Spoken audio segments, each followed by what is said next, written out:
অভিনন্দন জ্ঞাপন কৰিছোঁ।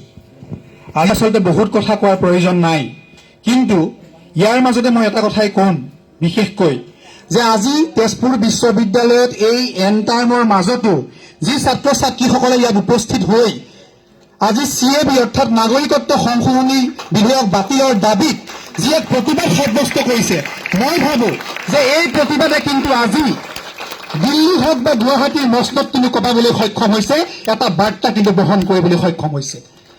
অসম আন্দোলনৰ পৰৱৰ্তী পৰ্যায়ত শ্বহীদৰ কেঁচা তেজৰ বিনিময়ত প্ৰতিষ্ঠিত এখন বিশ্ববিদ্যালয়, এই বিশ্ববিদ্যালয়ৰ শিক্ষাগুৰুসকল ছাত্ৰ ছাত্ৰীসকল শ্বহীদৰ ত্যাগৰ কাৰণে কিন্তু তেওঁলোক আচলতে আজি এই বিশ্ববিদ্যালয়ত অধ্যয়ন কৰি আছে।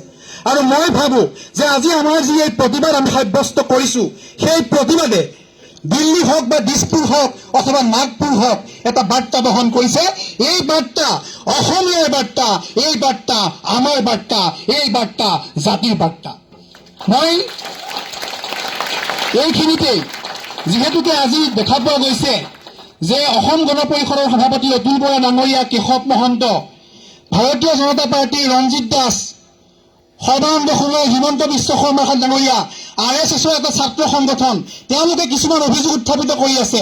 তেওঁলোকে কৈছে যে নাগৰিকত্ব সংশোধনী বিধেয়কৰ ফলত কোনো ধৰণৰ ক্ষতি নহয়, কিন্তু মই 4টা বিষয়ত সেই কথাটো স্পষ্ট কৰিম। প্ৰথম কথা যে নাগৰিকত্ব সংশোধনী বিধেয়কে ভাৰতবৰ্ষৰ ধৰ্ম নিৰপেক্ষতাৰ আদৰ্শক সম্পূৰ্ণৰূপে বিঘ্নিত কৰিছে, কিন্তু তাতোতকৈ গুৰুত্বপূৰ্ণ কথাটো হৈছে যে অতুল বৰা ডাঙৰীয়াই বাৰে বাৰে কৈ আছে যে নাগৰিকত্ব সংশোধনী প্ৰথমবাৰ হোৱা নাই, বহুতবাৰ হৈছে। আজি তেজপুৰ বিশ্ববিদ্যালয়ৰ কলাগুৰু বিষ্ণুপ্ৰসাদ ৰাভা প্ৰেক্ষাগৃহৰ প্ৰাংগণৰ পৰা মই অতুল বৰা ডাঙৰীয়াক স্পষ্ট কৰিব বিচাৰিছোঁ, তেখেতে অধ্যয়ন কৰক যে নাগৰিকত্ব সংশোধনী হৈছে, কিন্তু হিন্দু মুছলিমৰ মাজত এনেধৰণৰ ভাগ ভাগ কৰা কিন্তু এইখন প্ৰথম বিধেয়ক, তেওঁ জনা উচিত। দ্বিতীয় কথা, আজিলৈকে নাগৰিকত্ব সংশোধনী বিধেয়কৰ নামত যিমানবিলাক বিধেয়ক উত্থাপন হৈছে তাত যিটো ভিত্তিবৰ্ষ অৰ্থাৎ কাট অফ ইয়াৰ সেইটো স্পষ্ট ৰূপত উল্লেখ আছে। নাগৰিকত্ব সংশোধনী বিধেয়কত কোনো ধৰণৰ ভিত্তিবৰ্ষৰ উল্লেখ নাই। এটা ৰাজপত্ৰিত এটা অধিসূচনা অৰ্থাৎ গেজেটেড নটিফিকেশ্যনত কোৱা হৈছে 2014 চনলৈকে অহা ব্যক্তিসকলক, হিন্দু বিদেশীসকলক, হিন্দু বাংলাদেশী অথবা 5টা ধৰ্মৰ মানুহক নাগৰিকত্ব প্ৰদান কৰা হ'ব। কিন্তু আপোনালোকে জানি আচৰিত হ'ব যে এই যে নটিফিকেশ্যনটো, এই নটিফিকেশ্যনটো এটা এডমিনিষ্ট্ৰেটিভ প্ৰশাসনিক পৰ্যায়ৰ জৰিয়তে পুনৰবাৰ সংশোধন কৰিব পৰা যায়। আৰু তেওঁলোকে কি কৰিছে, আজি তেওঁলোকে কি কৰিছে যে বিদেশত যিসকল নিৰ্যাতিত হিন্দু তেওঁলোকক নাগৰিকত্ব প্ৰদান কৰিছে।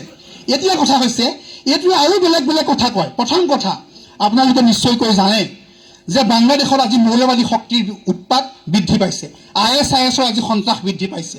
কালিলৈ এনেকুৱা এটা দিন আহিব যে বাংলাদেশত যেতিয়া তেওঁলোকে গম পাব যে ভাৰতবৰ্ষত নিৰ্যাতিত হিন্দুসকলক নাগৰিকত্ব প্ৰদান কৰা হয়, বাংলাদেশৰ পৰা কিন্তু হিন্দুসকলক আকৌ অত্যাচাৰ কৰা হ'ব, পুনৰবাৰে কিন্তু ভাৰতলৈ খেদি পঠিওৱা হ'ব।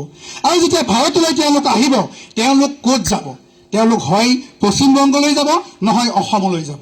কিন্তু আপোনালোকে চাব যে পশ্চিমবংগত কিন্তু ইমান ৰাজনৈতিক মৰম তেওঁলোকে দেখুওৱা নাই যিমান আমাৰ অতুল বৰা আৰু সৰ্বানন্দ সোণোৱালে, হিমন্ত বিশ্ব শৰ্মাই দেখুৱাইছে। গতিকে যেতিয়া তেওঁলোক অসমলৈ আহিব, অসমলৈ অহাৰ লগে লগে আমাৰ ভাষা, আমাৰ কৃষ্টি, আমাৰ সংস্কৃতিৰ প্ৰতি প্ৰশ্ন উত্থাপিত হ'ব। আপোনালোকে নিজকে সোধক, আপোনালোকৰ ঘৰখনত কোন মানুহ থাকিব, কোন মানুহ নাথাকে, কোন আলহী থাকিব, সেইটো নিৰ্ধাৰণ কৰাৰ দায়িত্ব আপোনালোকৰ। সেইটো কোনো ব্যক্তিয়ে, কোনো সৰ্বানন্দ সোণোৱালে, কোনো হিমন্ত বিশ্ব শৰ্মাই অথবা কোনো মোহন ভাগৱতে নিশ্চিত কৰিব নোৱাৰে। কিন্তু আজি কি কৰা হৈছে যে আমাৰ ঘৰত কোন থাকিব, আমাৰ ভাষাৰ অধিকাৰ কোনে ক'ব, সেইটো আমাৰ অধিকাৰ নাই। সেই অধিকাৰ নিশ্চিত কৰিবলৈ ওলাইছে কোনোবা বিদেশী শক্তিয়ে। আমি সেই শক্তিক কেতিয়াও প্ৰশ্ৰয় দিব নোৱাৰোঁ। আৰু মই সদৰ শেষত 2টা কথা ক'ম। প্ৰথম কথা হৈছে আজি এই প্ৰতিবাদত যিসকল ছাত্ৰ ছাত্ৰীয়ে অংশগ্ৰহণ নকৰি হোষ্টেলৰ ভিতৰত সোমাই নিজৰ জীৱনত এক সুন্দৰ জীৱন গঢ়াৰ সপোন দেখিছে, মই তেওঁলোকক কৈছোঁ, প্ৰথমতে কয় ধৰ্ম, মই কওঁ প্ৰথমতে ভাষা। আপোনালোকে চাব যে বাংলাদেশ কিন্তু গঠন হৈছিল ভাষাৰ ভিত্তিত।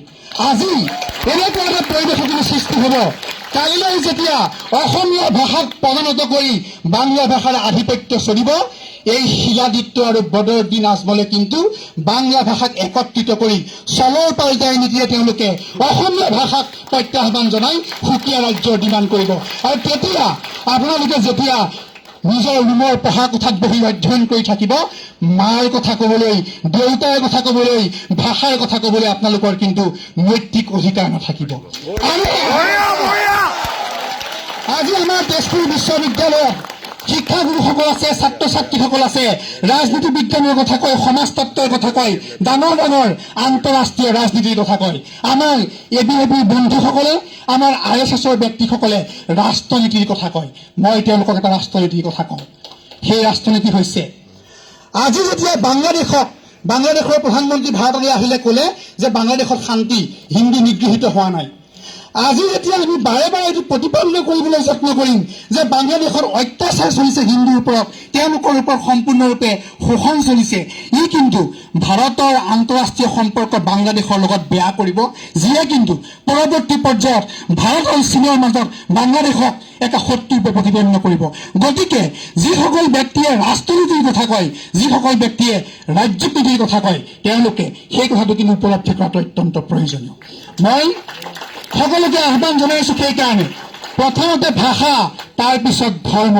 গতিকে আজি যেতিয়া আপোনালোকে নাগৰিকত্ব সংশোধনী বিধেয়ক বাতিলৰ কথা কৈছে, একেটা সময়তে কওক বিদেশী লাগিলে হিন্দু হওক অথবা মুছলমান, আমি কোনো বিদেশীক গ্ৰহণ কৰিব নোৱাৰো। আৰু এইটো কথা নিশ্চিত যে আজি 19 মানত যিসকল মানুহক ডিটেনশ্যন কেম্পত ৰখা হৈছে, অচিৰেই আপোনালোকে দাবী উত্থাপন কৰক যে বাংলাদেশ চৰকাৰৰ লগত বন্দী প্ৰত্যাপন চুক্তি কৰক। এটা কথা কওঁ যে নৰেন্দ্ৰ মোদী ডাঙৰীয়াই 56 ইঞ্চিৰ বুকুৰ কথা কয়, তেওঁ সেই 56 ইঞ্চিৰ বুকু ক'ত গ'ল? যদি তেওঁ বাংলাদেশৰ লগত বন্দী প্ৰত্যাপন চুক্তি কৰি অসমত থকা বিদেশীসকলক বাংলাদেশলৈ পঠাব নোৱাৰে, তেনেহ'লে তেনেধৰণৰ বুকুৰ কোনো কাম নাই। গতিকে এই সংগ্ৰাম আজি আৰম্ভণি। এই সংগ্ৰাম ধান খেৰৰ জুইৰ দৰে হৈ নহ'ব। এই সংগ্ৰাম উমি উমি জ্বলি থাকিব লাগিব, আমাৰ মনত জ্বলিব লাগিব, আপোনালোকৰ মনত জ্বলিব লাগিব। আৰু এই সংগ্ৰামৰ কথা শুনি শুনি এদিনাখন এনেকুৱা এটা দিন আহিব। আজি আপোনালোকে জানে সৰ্বানন্দ সোণোৱাল ডাঙৰীয়াই আজি পদপথেৰে যাবলৈ ভয় কৰে। ভয় কৰে কিয়? কাৰণ আমাৰ ছাত্ৰ ছাত্ৰীৰ প্ৰতিবাদ। তেওঁ কি কৰে? হেলিকপ্টাৰৰ আশ্ৰয় ল'ব লগা হৈছে। কালিলৈ যেতিয়া আমাৰ তেজপুৰ বিশ্ববিদ্যালয়, গুৱাহাটী বিশ্ববিদ্যালয়, কটন বিশ্ববিদ্যালয়ৰ ছাত্ৰ ছাত্ৰীসকলৰ নেতৃত্বত অসমৰ ছাত্ৰ সমাজে প্ৰতিবাদ কৰিব, এনেকুৱা এটা দিনো আহক আমাৰ সৰ্বানন্দ সোণোৱাল ডাঙৰীয়া, হিমন্ত বিশ্ব শৰ্মা ডাঙৰীয়াই ঘৰৰ বাথৰুমলৈ যাবলৈ হেলিকপ্টাৰ বিচাৰিব লাগিব। পুনৰবাৰ এই সংগ্ৰামক এক দীৰ্ঘম্যাদী সুদূৰপ্ৰসাৰী সংগ্ৰাম কৰাৰ পোষকতা কৰি পুনৰবাৰ আপোনালোকক ধন্যবাদ জনাইছো। মই এটা শ্লোগান দিম, আশা কৰিছো আপোনালোকে সকলোৱে সহযোগ কৰিব।